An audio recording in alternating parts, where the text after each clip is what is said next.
Donc, nous allons entamer la dernière partie du cours de développement d'applications multi-tiers et ça tombe bien, parce que ici, vous allez voir que nous allons nous retrouver avec plusieurs tiers, mais des tiers qui sont délocalisés sur des serveurs qui sont distincts. Voilà. Donc ici, nous aurons, peut-être, nous allons les identifier sous forme de la partie front-end avec Angular, de la partie back-end avec Spring Boot, mais aussi d'autres éléments qui vont entrer en ligne de mire, parce que dans la partie back-end, non seulement vous avez Spring Boot, mais en développement, nous allons utiliser une base de données qui est dans un serveur Apache aussi, donc bon, des moyens pour parler de tiers, qui est la base de données MySQL. Vous pouvez aussi utiliser un autre type de base de données. Et en production, nous allons utiliser PostgreSQL avec Heroku aussi, qui est donc un PAS qui héberge donc des applications. Donc, pour parler de Spring Boot, donc là, nous allons tourner autour du langage Java. Et ici, l'utilisation du langage Java pour développer des applications web. Donc, un autre aspect de Java, peut-être que vous n'avez pas encore vu au niveau de votre cycle. Si, en licence. Enfin, nous avons fait le cours de Jakarta. Ok, c'est vrai. Peut-être pour les autres qui n'ont pas fait leur licence ici. Ensuite, nous allons parcourir énormément de technologies. C'est pourquoi même je fais une blague dans Facebook pour dire que c'est un cours avec, sous forme de soupe kanye technologique. Ici, on parcourt énormément de technologies. Aussi bien sur la partie front-end, vous avez Bootstrap, Angular, voilà, et tout ce qui permet de développer sur Angular, TypeScript et beaucoup d'autres éléments qui ne sont pas listés mais qui interviennent avec Angular, que nous avons déjà vu dans la première partie du cours. Et dans la partie back-end, nous allons développer en réalité des microservices, mais ici un seul microservice, qui sont aussi simplement des API. Donc c'est une APIisation, mais qui va permettre de manipuler une base de données en production ou bien en développement. Et au-dessus de la manipulation de la base de données, nous allons utiliser des ORM. Donc, ce sont des Object Relational Mapping qui permettent de faire du mapping objet relationnel. Et notamment ici, Hibernate, qui est simplement une implémentation de JPA. Et derrière JPA, donc, vous avez une couche supérieure qui est Spring JPA, avec beaucoup d'éléments que nous allons voir ici. Parce que Spring aussi, il faut le comprendre, c'est un framework qui est basé sur le pattern MVC, voilà, le pattern architectural MVC. C'est pourquoi même dans le développement des API ou des solutions avec Spring Boot, on suit simplement le style architectural MVC. On commencera bien sûr par créer une entité ou bien un modèle voilà, qui va modéliser les entités et les objets qui sont manipulés. Mais quand vous avez des objets aussi, il vous faut aussi dans le modèle MVC un contrôleur.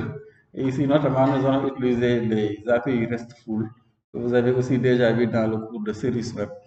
Et nous allons donc les tester aussi en utilisant Postman dans un premier temps. Et ensuite, pour les tests auraient pu aussi se faire avec Swagger, mais aussi pour documenter l'API avec Swagger. C'est pourquoi vous avez sur votre droite Postman et Swagger, c'est ça leur rôle. Postman permet de tester les services web, les API RESTful. Et Swagger permet donc va permettre de documenter l'API. Et Heroku va permettre d'héberger notre back-end. Et sous Heroku, bon, pour le moment, c'est Postgre, je pense, qui est la base de données gratuite que nous pouvons utiliser. Pour déployer sur Heroku, il nous faut auparavant faire un push de notre application sur GitHub. Et ensuite, bon, Visual Studio Code, nous l'avons utilisé donc, pour le développement Angular. Donc, vous pouvez aussi utiliser IntelliJ, qui aussi est un très bon éditeur. Et voilà, donc c'est pour revenir sur l'ensemble des technologies. Et STS, Spring Boot Tool Suite, c'est pour le développement avec Spring Boot dans Eclipse. Et enfin, le monsieur là que vous voyez là-bas, il résume tout ça. Vous allez voir tout l'effort que nous allons faire pour développer le front et le back-end. Gipster, c'est comme un Joomla qui, bon, imaginez que puissiez générer d'un seul coup la partie back-end Spring Boot et la partie front-end Angular. Voilà. Gipster, il est très puissant. Malheureusement, je n'ai pas eu le temps de le développer. Bon, je vous le présente. Dans les autres versions du cours, je devrais améliorer le contenu. Mais Gipster est un générateur d'applications web. Voyez tout ce qu'il y a de complexe derrière une application Angular. Et Gipster vous génère non seulement une partie Angular, mais aussi vous génère la partie Spring Boot avec les contrôleurs et tout. Pour dire combien c'est puissant. Bonjour. C'est comme si on avait un double ou bien SPIP. mais c'est très puissant, Gipster. Et pas que, hein, vous allez voir, Gipster, il fait beaucoup de choses. Hein. C'est pourquoi, bon, je vous le rappelais la dernière fois, à chaque fois dans les cours, je mets les technologies là qui sont utilisées, juste pour donner une indication, mais aussi que vous devez mettre dans vos CV. Et aussi se dire que là, c'est une initiation, c'est un cours. Derrière ces technologies aussi, il y a énormément de choses. Intégrer un back-end et un front-end, vous pouvez le faire avec n'importe quelle technologie. Dans le cours de mobile l'année dernière avec Ionic, certains, bon, au lieu d'utiliser Spring, ont utilisé Django, d'autres ont utilisé simple PHP, etc. Pour dire que, bon, là, le principe, ce sont des applicatifs simplement, mais ce qui nous intéresse ici, c'est le principe de l'intégration d'un back-end et d'un front-end, et qui réunit presque ce qu'on appelle des applications full stack. Et là, parce que quand on dit full stack, c'est quand on parle de full stack dans le développement web ou logiciel, c'est avoir les capacités ou les compétences ou mettre en œuvre l'ensemble des moyens pour développer non seulement la partie front, mais aussi la partie back-end qui se trouve au niveau du serveur. Et là, c'est ce que nous allons voir donc toute cette journée. Et j'espère qu'on pourra le terminer. De toute façon, vous allez voir, Spring Boot, relativement par rapport à Jakarta que nous avons vu en licence, est vraiment très très simple. Il est simplement basé sur les services RESTful. Maintenant, peut-être il faut comprendre un peu la philosophie de programmation de Spring Boot et les annotations que l'on retrouve là-bas. Voilà, donc le cours est dans le Drive. Voilà, et vous pourrez regarder donc la dernière version, je l'ai uploadée là-bas. Et si je développe à nouveau la partie Spring Boot, mais aussi la partie Spring Sécurité. La partie Spring Sécurité, bon, j'ai simplement mis un exemple avec, comment on appelle encore, OO2, comment est-ce qu'on prononce même. Voilà, qui permet de contrôler la connexion en utilisant des comptes Google, Gmail. Mais normalement, bon, là-bas, il y a énormément de choses aussi à faire. On peut créer des utilisateurs, mettre des rôles. Tout cela, il va falloir, donc peut-être je le développe plus tard. Ce sont les deux parties que je n'ai pas eu le temps de développer plus amplement. Mais pas que. Il y a d'autres solutions qui sont proposées avec JWT aussi pour la sécurité, etc. Nous verrons surtout dans la partie, voilà, avec Gipster. Donc, nous avons 13 parties à parcourir ici, dans ce cours, pour présenter un peu cet aspect full stack. Donc, d'abord, nous allons voir quelques concepts de base de Spring Boot, juste pour voir bon, qu'est-ce que Spring Boot, qu'est-ce que le why et le what, voilà, qu'est-ce que Spring Boot, comment on utilise Spring Boot, pourquoi Spring Boot, etc. Ensuite, je vais revenir sur la mise en place de l'environnement, simplement donc les installations à faire. Je les avais listées normalement. Vous avez déjà fait ces installations-là. Ensuite, nous allons voir comment créer un projet, voilà, et initialiser l'environnement. Donc là, c'est la mise en place par de l'environnement, les installations à faire. Ensuite, nous allons créer un premier projet Spring Boot. Ensuite, bon, nous allons voir que si vous exécutez, bon, vous allez obtenir une erreur de type whiteable quelque chose. Whiteable, il y a un message d'erreur. Mais par la suite, ce qu'il faut, c'est simplement suivre le pattern MVC. Donc, nous allons ajouter un modèle. Bon, puisque nous allons utiliser une base de données en développement donc MySQL, nous allons installer simplement et configurer donc WAMP serveur. Il y a un fichier où l'on spécifie donc les propriétés pour se connecter à la base de données. Ensuite, nous allons donc nous servir de classe que nous offre Spring JPA pour disposer donc d'une instance de repository, notamment JPA repository, qui va permettre de manipuler les données en tant qu'objet. Sans pour autant, comme à l'image de ce que vous avez vu en JDBC, nous n'allons pas écrire des requêtes. Donc, nous allons simplement utiliser les mécanismes qui sont offerts par les ORM. Ici, Hibernate, qui est donc l'implémentation. Ensuite, nous allons ajouter un service qui implémente la logique métier et qui est différent de l'API du contrôleur REST. Donc, c'est le service voilà, qui sera là et qui pourra être utilisé par l'API REST donc, pour manipuler les données. Et l'API REST va exposer donc, à l'externe les ressources donc, de notre service web. Voilà. Ensuite, nous allons tester l'API avec Postman, que vous avez déjà vu, je pense, dans le cours de service web. Ensuite, nous allons donc faire l'intégration en créant un projet Angular et simplement donc utiliser voilà, l'API qui a été développée avec Spring Boot. Ensuite, nous allons documenter l'API avec Swagger et Springbox Swagger, surtout Swagger et Springbox. Et enfin, donc faire le déploiement dans Heroku, donc avec une base de données en production comme PostgreSQL.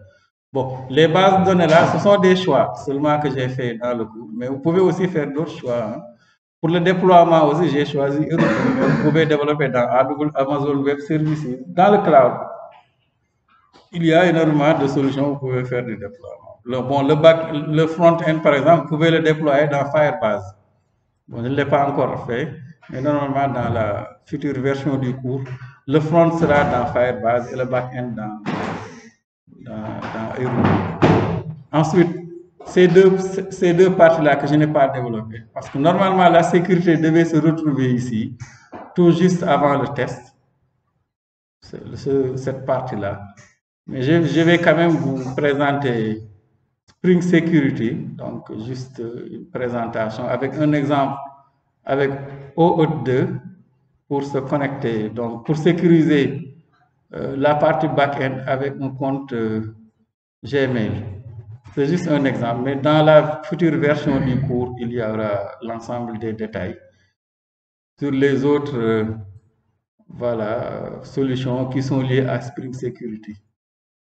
Et enfin, donc, je vous parlerai donc du générateur d'applications Gitster, qui est très puissant et donc fait beaucoup de bonnes choses. Donc, bon, c'est la liste des éléments, des sections. Même dans le PDF, vous pouvez cliquer pour aller directement dans une section. Et donc, tout ceci, c'est pour compléter un peu votre profil full stack en Java. Et si vous regardez ici, presque ici, vous avez tout vu, quasiment, sauf les parties là que nous allons voir aujourd'hui. Donc, être full stack, un développeur full stack Java, c'est être capable non seulement de développer une partie front-end en utilisant donc les API, les frameworks front-end, mais aussi la partie back-end donc qui est basée sur Java. Donc, pour la partie front-end, vous avez vu les bases HTML, CSS, JavaScript depuis la licence. Ensuite, nous avons vu depuis le début du cours Angular, qui est un framework front-end. Bon, React, vu peut-être certains. Bon, React, peut-être l'année prochaine pour les autres masters, ils feront React. Parce qu'on a pu faire Angular maintenant en licence. On va remonter React en master. Voilà. Vue.js aussi, il faut essayer de Visual Studio Code. Bon, ça c'est pour développer une partie front-end, donc dans le cadre de ce cours. Pour la partie back-end, donc en licence, nous avions vu Eclipse Link hein, avec JPA là-bas. Ensuite, donc, nous allons voir aujourd'hui Spring Security, Hibernate. Pour les services web RESTful, donc, vous avez déjà, je pense, vu Jersey. Bon, nous allons l'utiliser, même si on ne parlera pas de Jersey directement, mais derrière les microservices, c'est la librairie Jersey qu'il y a là. Donc, vous avez aussi vu peut-être les REST à Easy, vous allez voir. Et le noyau Java, vous l'avez vu depuis la licence. Hein. juste faire du développement Java. Oui. Oui, partage. Parce que là, nous en aurons besoin quand nous allons essayer de combiner Angular et l'autre là, et Spring Boot. C'est des core policy. Là, quand on essaie de se connecter sur un même serveur avec plusieurs ports, bon, nous allons rencontrer ce problème-là par la suite. Donc, ensuite, pour les bases de données relationnelles aussi, dans le profil full stack, donc MySQL, vous connaissez, bon, Postgres, nous allons l'utiliser et là, je vous encourage à essayer de le découvrir. Il y a MS SQL, il y a d'autres bases de données, hein. Ensuite Oracle, les bases de données NoSQL aussi, MongoDB, je pense que vous connaissez, Elasticsearch qui aussi permet d'implémenter en plus donc un moteur de recherche aussi, donc qui est utilisé. Donc pour les outils aussi, vous avez Git, vous avez Jenkins pour faire du, comment on appelle encore, déploiement continu, je pense. Jenkins. Ce ne sont pas des technologies très compliquées qu'il faut essayer de voir. Vous avez aussi Docker, Kubernetes, etc. pour la conteneurisation. Voilà. La conteneurisation, je pense que vous êtes en train de faire un cours sur la virtualisation. C'est un autre aspect au-dessus de la virtualisation. Et aussi qui est très demandé. Kubernetes, Docker, vous avez Zool, Kong, d'autres, qui vont ensemble. Donc c'est peut-être un des aspects que nous allons développer après en master. Donc, mais dans le cadre de la conteneurisation. Parce qu'à un moment donné, Atos travaillait avec des projets. En tout cas, on a eu un étudiant qui avait travaillé sur un projet concernant ces aspects-là, de la conteneurisation. Là, je ne sais pas dans les autres entreprises que c'est vraiment utilisé. Et ce sont des choses qu'il faut connaître. Donc, pour les configurations nécessaires, il y a plusieurs installations à faire. Pour le développement de la partie back-end, nous allons utiliser Eclipse, donc il faut l'installer. Donc pour la base de données, bon, j'ai choisi d'utiliser donc le serveur MySQL qui est au niveau de WAMP Server. Bon, vous pouvez installer XAMPP ou même les MSQL ou d'autres, hein, qui sont des bases de données qui sont légères. Pour utiliser les autres bases de données, c'est juste un choix arbitraire. Ensuite, donc, il faut installer le plugin Spring Tool. Voilà. Ensuite, Visual Studio Code que nous avons déjà installé pour le développement de la partie front avec Angular. Node.js pour surtout l'utilisation de NPM. Ensuite, l'Angular CLI. Postman pour tester donc pour le test de, comment dirais-je, de l'API. Heroku, donc il faut aller ouvrir un compte là-bas. Nous allons l'utiliser pour le déploiement de la partie back-end. Il vous faut aussi un compte GitHub parce que pour déployer la partie back-end, bon, l'approche que j'ai utilisée ici consiste à utiliser un projet que vous aurez auparavant créé dans GitHub. Donc, ensuite, il y a un système qui est automatisé là-bas pour déployer l'application. Et naturellement, avoir un compte Gmail. Je pense que là, vous l'avez déjà. Bon, peut-être pas seulement pour Firebase Console, mais aussi pour d'autres éléments. Je pense que même pour vous connecter à Heroku, vous pouvez utiliser votre compte Gmail. Alors, ce que l'on cherche à faire dans ce cours-là ou dans cette partie, c'est le développement d'une application full stack. Donc, avoir une architecture multitière mais qui est full stack. Donc, nous allons voir ici comment créer un exemple d'une pile complète Angular et Spring Boot avec une application donc CRUD. Et le back-end va utiliser Spring Boot avec donc tout ce qui accompagne Spring Boot. Et donc, nous allons interagir avec une base de données MySQL et plus tard une base de données PostgreSQL. Et pour la partie front-end, donc, nous allons utiliser Angular. Et notamment, pour interagir avec la partie back-end, il nous faut un service là-bas. De manière plus détaillée, au niveau de Spring Boot, nous avons une grosse machine à implémenter. Il y a un ensemble d'éléments et de technologies que nous allons utiliser. Donc, vous avez à l'extérieur la partie front-end qui est simplement un client web qui utilise Angular, etc. et qui va interagir avec la partie back-end du point de vue architectural, mais par l'intermédiaire donc d'un contrôleur REST. C'est le contrôleur REST qui va exposer les ressources de l'API et l'ensemble des méthodes qui vont permettre de manipuler ces ressources. Ensuite, le contrôleur REST au niveau de Spring Boot va donc manipuler les données donc sous forme par l'intermédiaire d'un service que nous allons implémenter. Le service va utiliser une instance de JPA repository qui est proposée, qui est une implémentation, qui est héritée de Spring JPA, qui va permettre de manipuler les objets au niveau de la base de données, voilà, en utilisant les ORM. Donc, une base de données n'importe quel type. Et pour cela, on utilisera Spring JPA, Hibernate, bon, peut-être pas Spring Spring IOC pour l'injection de dépendance et l'inversion de contrôle, et Spring Fox, Swagger, etc. Donc, c'est juste, la liste n'est pas complète. Donc, nous allons faire plusieurs choses. Initialiser un projet Spring Boot, créer des solutions simples de gestion de données avec Spring Data et JPA, construire une application qui est basée sur le style architectural MVC, avec donc un serveur d'application embarqué au format JAR, etc. Construire donc une application web RESTful, utiliser Spring Security pour sécuriser les endpoints web et REST, utiliser aussi les outils de test comme Postman et Swagger, déployer le back-end et la base de données sur Heroku, lier le back-end et le front-end Angular et s'initier aussi au générateur d'applications JXter. Donc voilà, juste pour introduire cette première partie et donc voir qu'est-ce que nous comptons voir ici donc dans ce cours-là. Voilà, donc